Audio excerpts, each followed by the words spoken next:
Hello नमस्कार बच्चों। आ चुके हैं हम लोग अपने सवाल की ओर। तो देखिए आप सवाल नंबर 11 आपके सामने है। तो देखते हैं पहले सवाल नंबर 11 हमारा क्या कह रहा है बच्चों।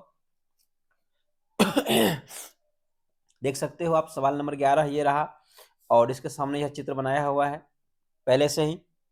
तो क्या कह रहा है सवाल पढ़ लेते हैं। कहता एक नहर के एक तट पर एक टीवी टावर ऊर्ध्वाधर खड़ा है। एक कोई नहर है बच्चों। नहर के किसी एक तट पर मीन्स एक किनारा पर एक टीवी टावर खड़ा है। टावर के ठीक सामने दूसरे तट के एक अन्य बिंदु से कहता है टावर के ठीक सामने दूसरे तट के एक अन्य बिंदु से दूसरा तट पर टावर के शिखर का उन्नयन कोण 60 डिग्री है। देख सकते हो यह आपका एक कोई नदी हो जाएगा बच्चों या नहर है। नहर के इस तट पर ये बी वाले तट पर एक टावर खड़ा हुआ है और सी वाले तट के किसी बिंदु से इस टावर के शिखर का उन्नयन कोण देख सकते हो 60 डिग्री है। यह हमारा टावर है।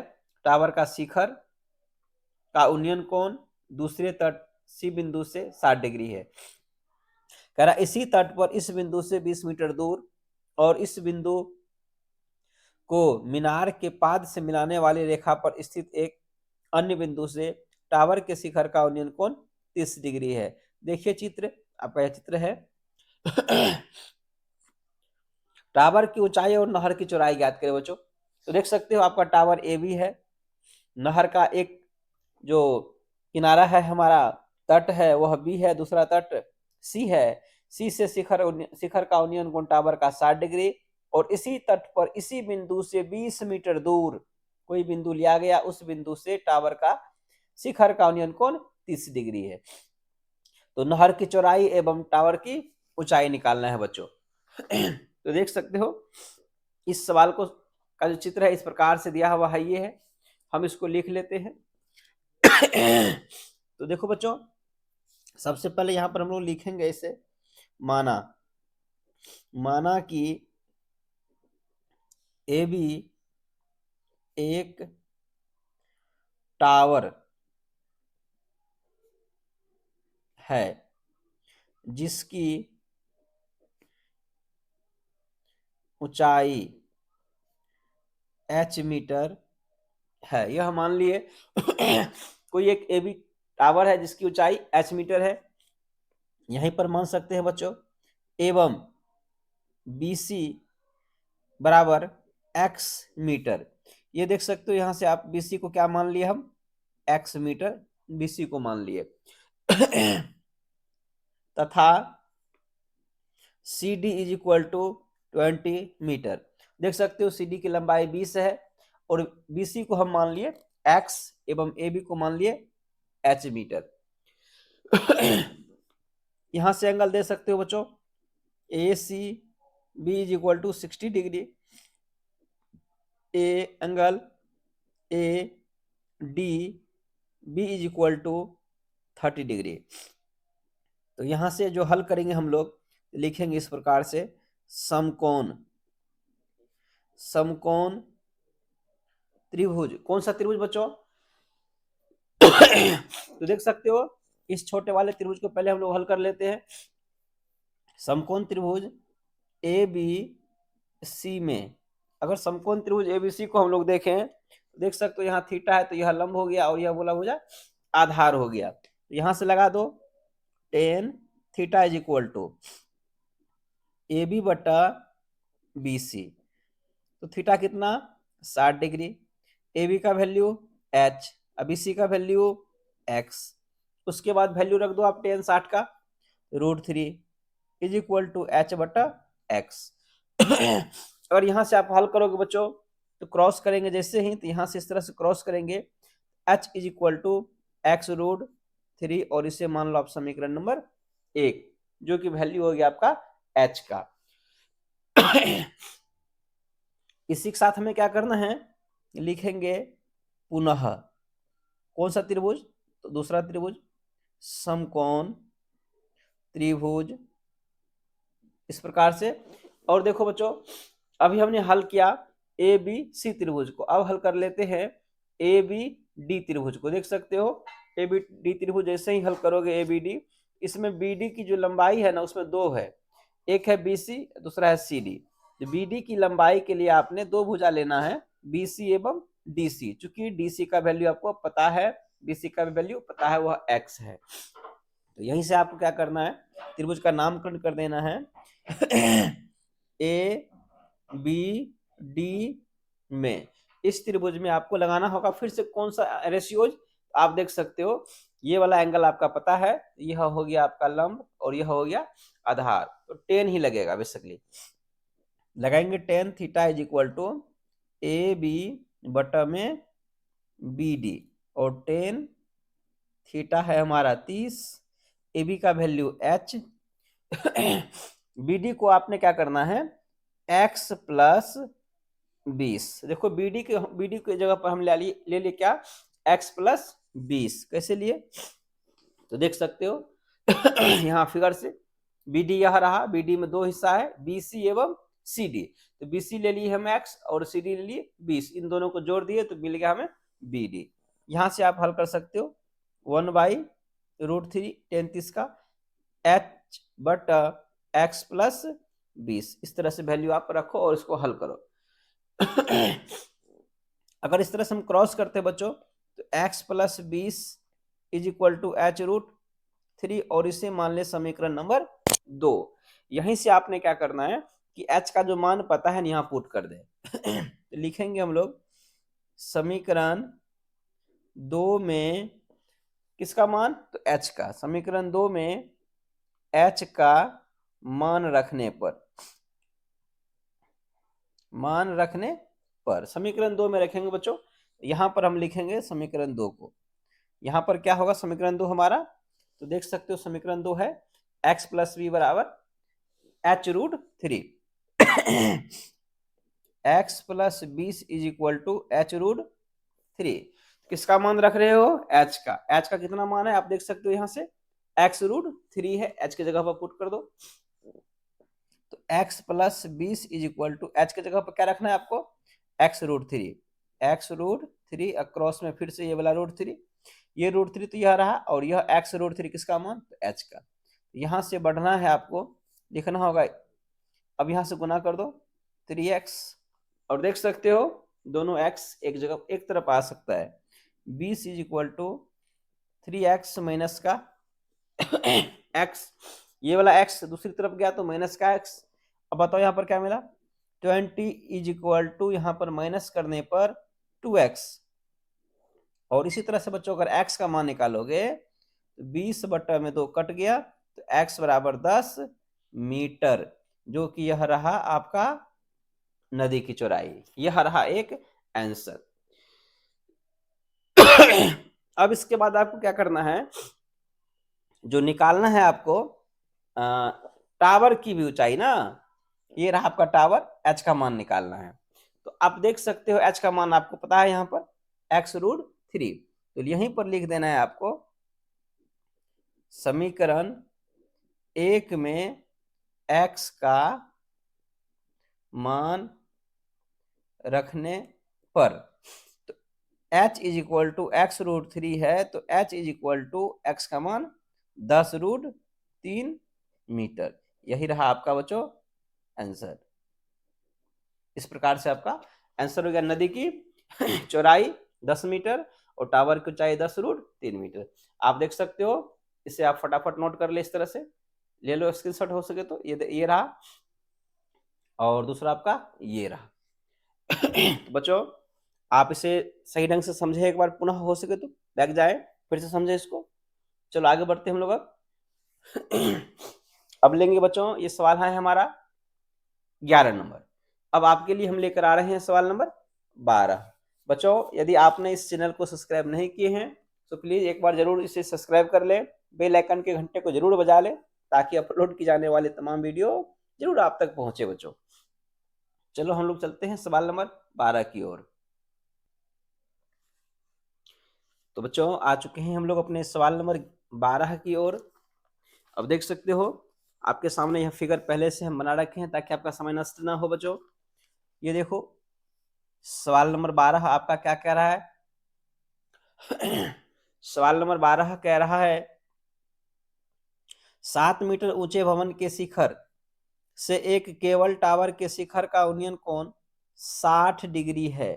बच्चों ध्यान सुने, 7 मीटर ऊंचे भवन, कोई एक भवन है जिसकी ऊंचाई है 7 मीटर के शिखर से, भवन के शिखर की बात हो रही है कि 7 मीटर कोई ऊंचे एक भवन है, भवन के शिखर से टावर के शिखर का उन्नयन कोण, अर्थात सपोज कर लो कि दो कोई छत है, मेरा छत है 1 मंजिल, सामने वाले का है 3 मंजिल, तो हम 1 मंजिल से उस 3 मंजिल वाले छत के जो व्यक्ति हैं सबसे ऊपर में उसको हम देख सकते हैं, तो उस प्रकार का डिजाइन बनेगा बच्चों। 7 मीटर ऊंचे भवन के शिखर से एक केबल टावर के शिखर का उन्नयन कोण 60 डिग्री है और इसके पाद का अवनमन कोण, अर्थात तो वही जो टावर है उस टावर का पाद का अवनमन कोण 45 डिग्री है। तो टावर की ऊंचाई ज्ञात करें बच्चों। देखो इसका हमने फिगर जो बनाया क्या है, इस प्रकार का फिगर है। तो कहा गया कि 7 मीटर का कोई एक ऊंचा भवन है और कोई एक बड़ा सा टावर है। तो मान लो कि यह हमारा एक टावर है जिसकी ऊंचाई, ये हमारा भवन है 7 मीटर की ऊंचे।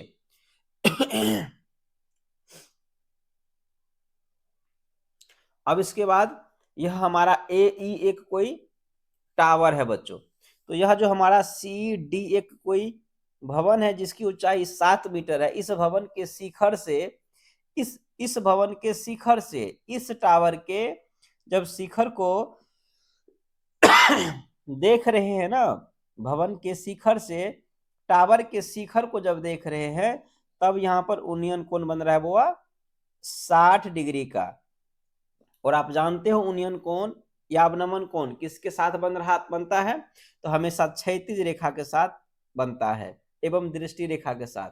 ये दृष्टि रेखा, और अगर आदमी यहाँ है 2 मंजिल के ऊपर में है, 3 मंजिल के ऊपर हो या फिर 7 मीटर ऊंचे भवन के ऊपर में हो, तो उसका जो क्षैतिज रेखा होगा बिल्कुल पृथ्वी के समांतर होगा। तो यह हो गया क्षैतिज तल और यह हो गया दृष्टि रेखा। तो दोनों के बीच में कितना का 60 डिग्री का उन्नयन कोण इस बिंदु से बन रहा है। तो किसका उन्नयन कोण 60 डिग्री? इस मीनार के या टावर के शिखर का। कहता है उसी बिंदु से उस टावर के पाद बिंदु जो है, जो जड़ वाला बिंदु है, उसका अवनमन कोण बन रहा है वो 45 डिग्री। अर्थात जब यह वस्तु नीचे देख रहे हैं और आदमी ऊपर है तो यहां पर एंगल बनेगा, ऊपर बनता होगा 45 डिग्री ऊपर बन रहा है। कौन सा? अवनमन कोण। जब दर्शक ऊपर हो या प्रेक्षक ऊपर हो, वस्तु नीचे हो, तब अवनमन कोण ऊपर ही बनेगा। और जान लो एक चीज समझ लो, उन्नयन कोण और अवनमन कोण, उन्नयन कोण बराबर अवनमन कोण, यह आपका ऑब्जेक्टिव क्वेश्चन है हुआ। उन्नयन कोण बराबर अवनमन कोण होता है। चलो यहां से देख सकते हो अगर यह अवनमन कोण 45 डिग्री है तो यहां पर यह कोण बनेगा आपका 45 का, क्योंकि अवनमन और उन्नयन दोनों कोण क्या होते हैं? बराबर। अब गौर से इसमें देखो कि क्या क्या मालूम है, क्या पता करना है हमें। यह हमारा CD कोई एक भवन है, अगर यह भवन CD है तो यहां पर भी उसकी ऊंचाई 7 मीटर ही होगा, क्योंकि ये भवन को अगर इसके निकट लेकर जाया जाए, यह अगर इतनी दूरी को यहाँ पर देखा जाए तो ये भी 7 का ही होगा। अब बच गया हमें टावर की ऊंचाई। तो टावर तो है हमारा A से लेकर E तक, लेकिन हमें पता है क्या? तो BE 7 मीटर, चूंकि CD जो है वही हमारा BE होगा, दोनों समान है। अब देखो गौर से, अगर यह BE 7 है तो हम सिर्फ इसको निकाल लेते हैं, यह है हमारा H मीटर हम मान लिए। बच्चों अगर हम H मीटर को निकाल ले, उसमें इसको जोड़ दे, तो हमारा टोटल आ जाएगा AE की लंबाई। अब दूसरी बात देखो, अगर यह ये वाला DE को हम मान लेते हैं X मीटर, तो सोचो कि BC क्या होगा? वह भी आपका होगा X मीटर। इस प्रकार से पहले फिगर को हमने सही ढंग से सब कुछ मान लिया, लिख लिया। अब सवाल को सॉल्व करेंगे बच्चों। तो देखो क्या करना है यहाँ पर हम लोग लिखेंगे, माना कि यहाँ पर हर एक पॉइंट को लिखना होगा। माना कि ए ई एक टावर है एवं सी डी 7 मीटर ऊंचे भवन है। ऐसे लिखना होगा, 7 मीटर जो है ना ऊंचे है सी डी एक भवन। अब उसके बाद बच्चों यहाँ देखो क्या करना है हमें हम लोग इसको लिख लेते हैं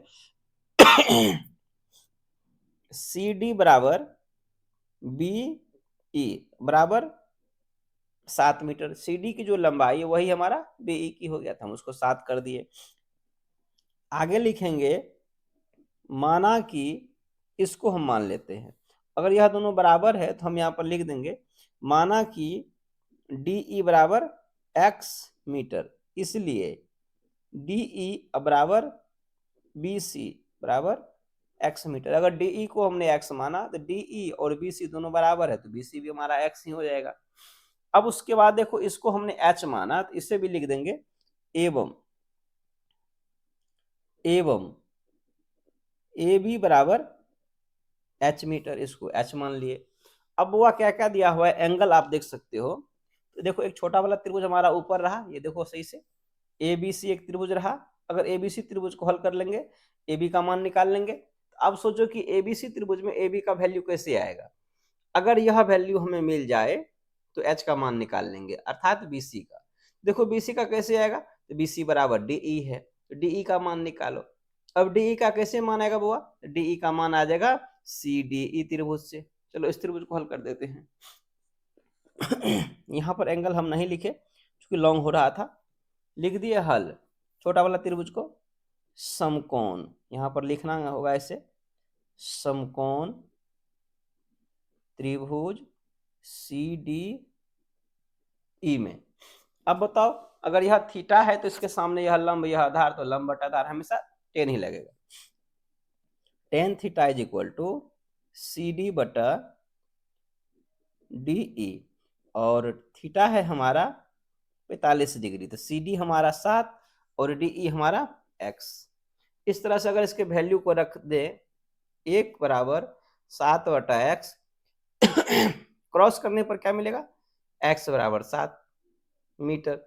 ये रहा आपका समीकरण नंबर 1 मान लो बच्चों इसको। तो आगे क्या करें, पुनः कौन सा समकोण त्रिभुज, अब की बार दूसरा समकोण त्रिभुज लेंगे समकोण त्रिभुज। अब देखो यहाँ पर क्या समकोण त्रिभुज हुआ, हम इस त्रिभुज को हल कर लिए। इस त्रिभुज में हम किसका मान निकाले, इसका x का, और जो यह मान है वही मान हमारा बी सी का होगा। अर्थात अब इस छोटे वाले त्रिभुज को, ये वाला ए बी सी को हम हल कर लेते हैं, उस त्रिभुज में हम बी सी का मान x के वैल्यू पुट कर देंगे, h का मान निकाल लेंगे। समकोण त्रिभुज ए बी सी में यहां से भी रखेंगे tan theta is equal to A B बटा में बी सी। थीटा है हमारा बुआ यहाँ पर 60 डिग्री बराबर ए बी का मान h और बी सी का मान x। 60 का मान √3 h बटा x। अगर इसको इस तरह से आप क्रॉस कर लेते हैं, आप देखिए समीकरण 1 में आपको x का मान पता है, यहां से x का मान निकाल लो बुआ। अगर यहां से हम चलो h का ही मान निकाल लेते हैं, चूंकि हमें इस त्रिभुज में किसका मान चाहिए, तो हमें इसका मान चाहिए टोटल का, ए ई का। अर्थात अगर ए बी का वैल्यू हम पहले निकाल लें तो ए बी का जो मान h है, h का मान निकाल कर उसमें 7 जोड़ देंगे। चलो h का मान यहां से प्राप्त करो, तो h का मान प्राप्त करोगे ऐसे, तो h बराबर x√3, यह वैल्यू हो गया आपका। और इसको मान लो आप समीकरण नंबर 2, तुरंत यहीं पर लिख दो।